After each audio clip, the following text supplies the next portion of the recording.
In this video, we will see various challenges in analyzing big data and solution to these challenges.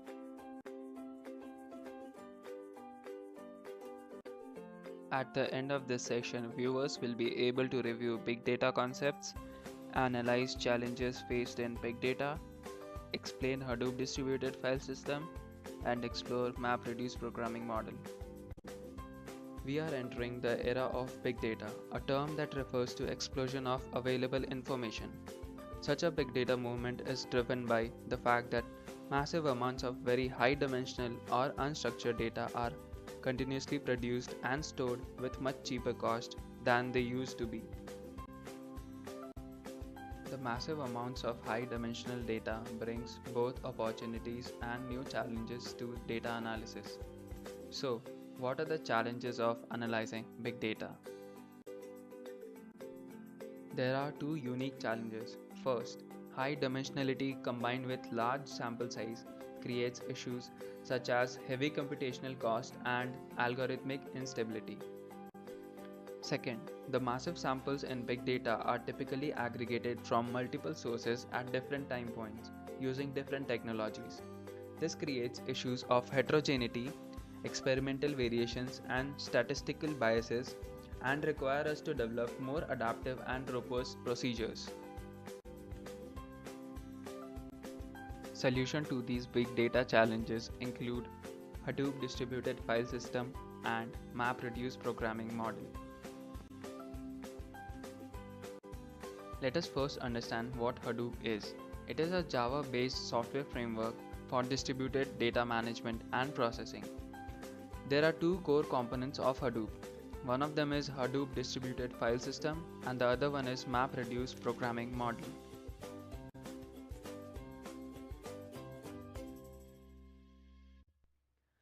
Hadoop distributed file system is fault-tolerant high bandwidth clustered storage architecture. Let's have a look at SDFS architecture. At the bottom of the Hadoop software stack is SDFS. Here, files appears as contiguous and randomly addressable sequence of bytes.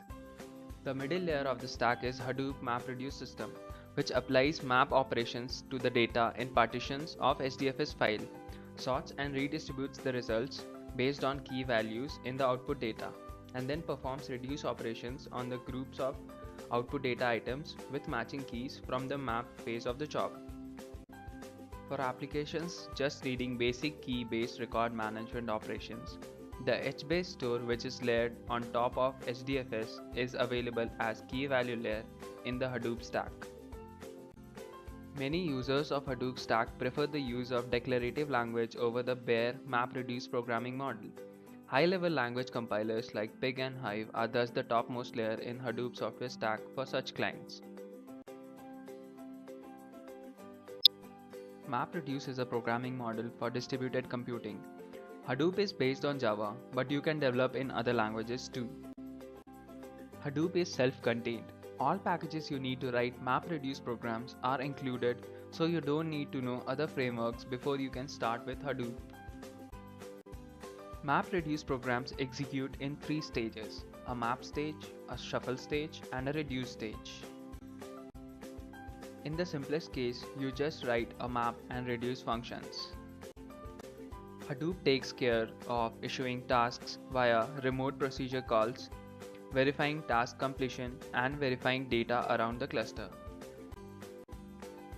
The end result is a scale-free programming model. The beauty is that MapReduce code written for megabyte of data can scale to terabytes and beyond. MapReduce programs performs a sequence of transformations on key value pairs. Here are the major components you have to be familiar with when programming for MapReduce. The map function performs independent record transformations, including the potentials for dropping or replicating records. The map function receives a key value pair of some generic types, which will represent as K1 and V1 respectively, and it outputs a list of 0 or more key value pairs of some other type K2 and V2. The input types and output types are often different, but they can be the same. You might be thinking, well, not all the data is naturally structured as key value pairs, but the MapReduce framework accommodates this which we'll see later. The reduce function aggregates the results from the whole map phase. For every unique key of type K2, the reducer function receives a list of values of type V2. The reducer outputs a list of 0 or more key value pairs of type K3 and V3. Finally, MapReduce program interact with the framework to set up and launch jobs. The framework takes care of scheduling tasks and rerunning failed tasks, splitting the input to feed into the map, moving map outputs to the reducer, and receiving the output from the reduce phase, making it accessible in the distributed file system. Let's step through the flow of a MapReduce. We start off with our input, maybe one file, maybe many files. The framework breaks up the input into splits. Each split contains many records. Records can be any type of information, text, audio data, structured record, or anything. Each split typically corresponds to block of data on a node, where the data resides, but the programmer does not need to be aware of this. Each split is processed by a map task. Each record in a split is passed independently of other records to the map function. The map function receives each record as a key value pair. Although in some cases it might only be interested in either the keys or the values. The mapper emits key value pairs in response to the input record. It can emit 0 records or emit lot of records. The shuffle and sort phase orders the map output such that all the records of a particular key goes to one reduce task. This phase involves a lot of copying and coordination between the nodes in the cluster, but the programmer doesn't worry about these details. There are fewer reduce tasks than map tasks, and the shuffle typically uses a hash to assign map outputs to one of the reducer.